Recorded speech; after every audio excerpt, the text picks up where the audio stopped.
नमस्कार, विकास राज भाटी नाम है मेरा और आप मारवाड़ एक्सप्रेस देखना शुरू कर चुके हैं। जेतारण जो कि बड़ा गांव है मगर बहुत सारी समस्याओं से ग्रस्त है।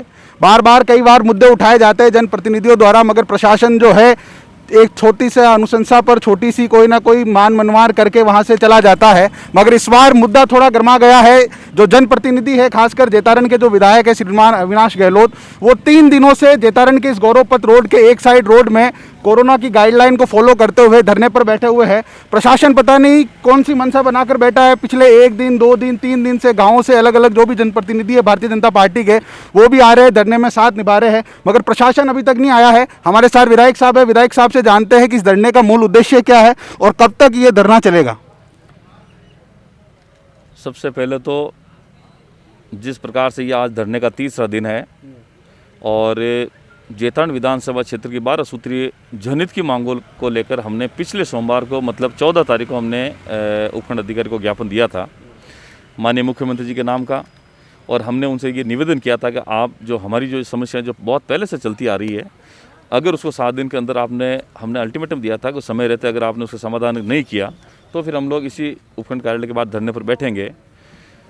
तो पिछले 7 दिन से हमारे पास में ऐसी कोई सूचना मिली नहीं कि हम लोग उसके प्रति गंभीर हैं, तो फिर हमें अभी सोमवार से ये धरना देना पड़ा है मजबूरी में जनहित की समस्याओं को लेकर। और हमारी जो मांगे हैं वो वाजिब मांगे हैं, जो उपखंड स्तर की और जिला स्तर तक की ही मांगे, हमारी मुख्यमंत्री लेवल तक की बातें भी नहीं हैं। और अगर इन मांगों पर विचार किया जाएगा, लिखित में हमारे साथ में कोई समझौता होगा तो हम लोग इस धरने से उठेंगे, नहीं तो हम लोग धरने पर अनिश्चितकाल के लिए बैठेंगे। विधायक जी, एक आरोप भी है कि पिछले करीब 1.5-2 साल हो गया है, 1.5-2 सालों में आपने ये सारी मांगे नहीं उठाई, अचानक से 12 सूत्री मांगे। अगर आपको पता होगा तो मेरे जीतने के बाद पहले दिन से विधानसभा से लेकर इन अधिकारियों तक हमारी बातें, मेरा रिकॉर्ड रहा कि मैं क्षेत्र की समस्याओं को लेकर लगातार अधिकारियों के संपर्क में रहा हूँ। विधानसभा स्तर तक, सदन तक जो मेरा अधिकार है उस तक मैंने ये बातें रखी है। लेकिन इस निरंकुश शासन के अंदर अधिकारियों की मनमर्जी से अधिकारियों ने जो भ्रष्टाचार को बढ़ावा देने पर तुले हुए हैं, आज उनकी कार्यशैली की वजह से, ऐसा नहीं कि आज पहली बार हमने दिए हैं, मैं आपको पूरे सबूत के साथ में बताऊंगा कि जेतारण निम्बोल रोड की हम लोग जो मांग कर रहे हैं ये मैं पिछले 1.25 साल से कर रहा हूं। लेकिन इनको पता है कि जब ये सड़क बिखरी गई है, इसके बावजूद अगर प्रशासन इसके ऊपर ध्यान नहीं देगा तो फिर ये रोड को करेगा कौन। आज कितनी परेशानी होती, आप खुद वहाँ जाके आए, आपको पता है कि वहाँ सड़क तो है, रिकॉर्ड के अंदर है, लेकिन मौके पर सड़क नहीं है। इसका भागीदार कौन है, इसका जिम्मेदार कौन है। अविनाश जी, एक छोटा सा आरोप ये भी है, शायद आप हमसे नाराज भी होंगे, आपके जो विपक्षी है जिनसे हम कल मिलके आए, हमने धरने का जिक्र किया तो उन्होंने कहा कि विधायक जी की तो फैक्ट्रियों के साथ साठगांठ है, तो ये ड्रामा क्यों क्रिएट किया जा रहा है धरने का। जब मैं जीत के पहली बार गया था विधानसभा के अंदर, तो सदन में ये राजस्थान का इतिहास है, जब से विधानसभा के चुनाव हुए, जब से लोकतंत्र स्थापित हुआ है, उसके बाद में इन सीमेंट प्लांटों के खिलाफ बोलने वाला अकेला व्यक्ति मैं हूँ। और मैं चैलेंज करता हूँ, अगर कोई ये साबित कर दे कि मेरी फैक्ट्रियों से साठगांठ है, लेकिन साठगांठ उन लोगों की है जिन लोगों ने आपसे बात करी है, उनकी साठगांठ है, आज उनके मुंह पर ताले किस बात के लगे हुए हैं। आपने सीमेंट फैक्ट्रियों के खिलाफ आज दिन तक क्यों नहीं बोला? आपने क्यों नहीं ये कहा कि हम लोग स्थानीय व्यक्तियों के लिए रोजगार के लिए मांग करेंगे? इस जेतारण निम्बोल रोड की आपने कभी फैक्ट्री से बात की? और भी कोई काम था आपने किया क्या? सिर्फ आपने हमारे किए हुए कार्यों का श्रेय लेने का प्रयास किया है। जब हम लोग काम करवाते हैं, आपको खबर पहुंचती है, उसके बाद आप सोशल मीडिया पे एक्टिवेट हो जाते हैं। ये इस जेतारण क्षेत्र की जनता जानते हैं। इसमें मुझे कोई सर्टिफिकेट देने की आवश्यकता नहीं है, क्योंकि मुझे इस जेतारण की लगभग 3 लाख आबादी ने मुझे जिताकर ये जो सम्मान दिया है, इसकी रक्षा करने का दायित्व मेरा है, मैं इसको पूरा करूँगा। विधायक जी, पहले भी जो कार्य हुए जेतारण में 1.5 साल में, उसमें भी दोनों तरफ के पक्षों से कहा गया कि हमने करवाया, ये हमने करवाया। अभी आप 12 सूत्री मांगों पर लेके धरने पे है। अगर प्रशासन आता है और इन काम पर कोई अमली जामा पहनाया जाता है तो उसका जस कौन लेगा, आप लेंगे या विपक्षी पार्टियां लेगी? ना तो मुझे किसी यश की ज़रूरत है, ना मुझे इसे प्रसिद्धि की कोई ज़रूरत है। मैं जनता की सेवा के लिए खड़ा हूँ, जनता की सेवा के लिए रहूँगा। अब इसका क्रेडिट कौन लेके जाता है, ये इस क्षेत्र की जनता तय करेगी। मैं वो नहीं व्यक्ति हूँ कि मैं ये फैसला करता हूँ कि हाँ मैं इस क्षेत्र का राजा हूँ, मैं नहीं, मैं इस जनता का सेवक हूँ, सेवक बन के काम करूँगा। 3 दिन हो गए विधायक जी, अगर प्रशासन की तरफ से कोई व्यक्ति नहीं आया तो आगे क्या स्टेप होगा इस धरने का? अभी कल हमारे पास में सूचना आई थी, ये जो लेटर मैं आपको दिखा रहा हूँ, ये हमारे पास में कल शाम को देर शाम को हमारे पास में ये सूचना मिली थी। इसमें सारे उपखंड के जितने भी अधिकारी हैं वो रहेंगे और तीनों फैक्ट्रियों के अधिकारी यहाँ मौजूद रहेंगे और हमारे साथ में वार्ता होगी। पहली बात तो वार्ता होती है धरने स्थल पर, उपखंड अधिकारी जी ने हमें ये कहा कि हम एसडीएम ऑफिस के अंदर करेंगे, हम फिर भी मान गए। लेकिन अभी जो उनकी 5 बजे का समय था, हमें ये कहा गया था कि आप एसडीएम ऑफिस के अंदर पधारो।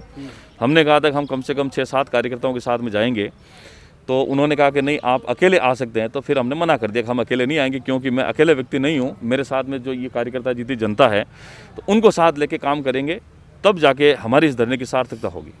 अगर प्रशासन आज आपकी ये बात नहीं मानता है कि 10 लोग जो भी आपकी कमेटी बनाई गई है, एक और कमेटी के साथ बातचीत नहीं होती, धरना आगे चालू रहेगा? बिल्कुल, हमने तो पहले भी लिख रखा है, अनिश्चितकालीन धरना रहेगा। हमारी मांगों पर जब तक लिखित सहमति नहीं होगी हम लोग बैठे हैं। और आपको पता है कि देखो, कोरोना गाइडलाइन का पूरा पालन है, एक भी व्यक्ति ऐसा नहीं जिसके मुंह पे मास्क नहीं है। हम लोग सैनिटाइजर करते हैं, सबको 2 गज दूरी के साथ में रखते हैं। और हमें क्या करना, हमें तो जनता की सेवा करनी है, जनता की मांगों को पूरा कराना। इसलिए जब तक कार्यकर्ता चाहेंगे और जब तक इस क्षेत्र की जनता का काम नहीं होगा, तब तक हम लोग बैठेंगे। तो आप विधायक अविनाश गहलोत थे जो बता रहे थे कि अगर प्रशासन इनकी कोर कमेटी के साथ में अगर अंदर नहीं बुलाता है और बातचीत के पटल पर नहीं बैठाता है, तो शायद ये धरना और आगे लंबा रहेगा। आइए हम लोग एसडीएम साहब के पास चल के आते हैं, बातचीत करते हैं कि आखिर 3 दिन हो गए, ये मुख्य रोड है जिसका एक साइड बंद है पिछले 3 दिनों से। शायद प्रशासन या तो खुलवाने की मंशा में नहीं है, या कोई उनकी अपेक्षाएं है जो अभी तक पूरी नहीं हुई है। चलिए और उनसे बात करते हैं। तो ये जैतारण उपखंड कार्यालय का मुख्य ऑफिस है, जहां जाने से मीडिया को मना कर दिया है, क्योंकि आज साइड जो है इस धरने को लेकर प्रशासन की और जनप्रतिनिधियों की बातचीत होने वाली है। हम लोग इंतजार करते हैं कि आखिर क्या बातचीत होती है, किन मुद्दों पर सहमति होती है, कौन से मुद्दे लंबित रखे जाते हैं। एक बार जनप्रतिनिधियों की बात होती है, उसके बाद हम आगे वाले वीडियो में आपको बताएंगे।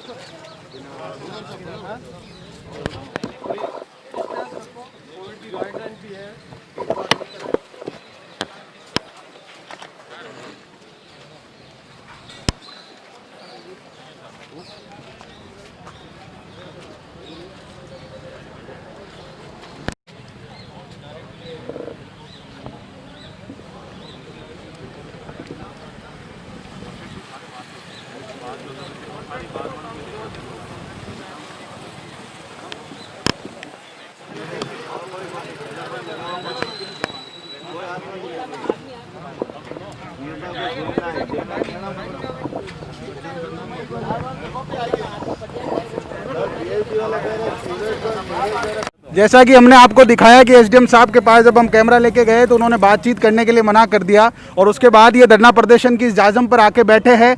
पता नहीं क्या बातचीत हुई, बड़ी महीन बातचीत थी, मगर फिर भी अविनाश जी अभी तक धरने पर बैठे हुए हैं। सर, क्या बातचीत हुई आपकी और एसडीएम साहब की? पहले तो हमारी जो बातचीत हुई, सारी जनता के सामने हमारी बात हुई है, जनप्रतिनिधियों के सामने हुई है। और बड़ी विडम्बना तो ये है कि जिन अधिकारी को बुलाया गया उनमें से 1 या 2 अधिकारी मौके पे थे। बाकी जो फैक्ट्री प्रबंधन वाले आए थे उनको किसी को मौके पे बुलाया नहीं गया, पीएचडी वाले को मौके पे बुलाया नहीं गया, विद्युत वालों को मौके पे बुलाया नहीं गया, और इसके जैसे और भी थे उनको बुलाया नहीं गया। उपखंड अधिकारी और तहसीलदार जाके बैठ गए, एक सिर्फ नगर पालिका वाले को बुलाया था। बाकी अगर हम डिपार्टमेंट वाइज अगर चर्चा करेंगे तो फिर उसकी जवाबदारी कौन लेगा? और जब हमने जैतारण निम्बोल रोड की बात की तो उन्होंने कहा हमारे क्षेत्राधिकार में नहीं, तो आप हमारे से वार्ता करने किस लिए आए हो? आपके क्षेत्राधिकार में नहीं है। जब आप उपखंड के मालिक हैं और आपको पता है कि फैक्ट्री वाला आपके ऊपर से नहीं है, जब लोकल लोगों की हमने बात करी उसमें से 80% लोग पाली जिले के बता रहे। हमने कहा भाई पाली जिला क्यों? क्या हमारे जैतारण में फैक्ट्री है? पाली कहीं बाहर है जैतारण से, तो हमारा अधिकार बनता है इसके ऊपर, और जो माइनिंग का जो रॉयल्टी आती है वो हमारे जैतारण की बनती है।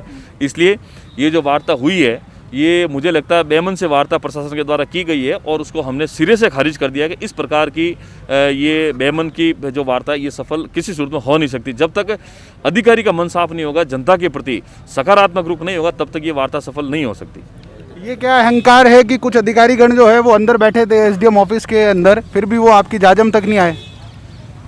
हमने तो जब से धरना शुरू हुआ तो हमने तो जनता के हित के लिए दिया है। ये अधिकारियों ने कल जो मुझे लेटर दिया था, मुझे जो मैसेज पहुंचा है, कल हम आपसे 5 बजे वार्ता करेंगे, तो अब ये प्रशासन की जवाबदारी, इसके बारे में उनसे पूछे कि आपने यहाँ जब सारे अधिकारी को बुला लिया, प्रशासन ने तो मना कर दिया बातचीत करने से हमसे। नहीं तो फिर आप जब पत्रकार से मना कर देंगे, जब इस लोकतंत्र के चौथे स्तंभ से अगर वो बात करना मना कर देंगे, तो जनता की समस्याओं को फिर कौन उठाएगा वहाँ तक? ये तो यहाँ पे बैठ के गए, उन्होंने बातचीत भी विफल रही, तो अब आगे का क्या प्लान है आपका? ये धरना निश्चित रूप से चलेगा। आज मैं कह देता हूँ, अभी हमारा सांकेतिक रूप धरना चल रहा है। अगर जल्दी से जल्दी अगर हमारी बातों को नहीं सुना गया और हमारी मांगों को स्वीकार नहीं किया गया तो हम लोग भूख हड़ताल करेंगे, जिसकी सारी जवाबदारी प्रशासन की रहेगी। तो ये थे विधायक अविनाश गहलोत जो बता रहे थे कि अगर प्रशासन इनकी मांगों को नहीं मानता है, जैसे कि आज की बातचीत हमने आपको दिखाई, एसडीएम साहब आए थे, ईओ साहब आए थे, सीआई साहब आए थे, मगर कुछ खास मुद्दों पर बातचीत रही नहीं, अधिकारीगण आए नहीं, जिन मुद्दों पर बात करनी थी वो अधिकारी आज थे नहीं। जैसे जैसे अगर ये मुद्दा गरमाता गया तो ये आंदोलन और उग्र होगा, भूख हड़ताल तक बात जाएगी या सड़कों को जाम किया जाएगा। देखना है प्रशासन कब तक इनकी मांगों को मानता है। मेरा नाम विकास राज भाटी है, कैमरे पे सद्दाम खान और सुरेश भाटी है। धन्यवाद।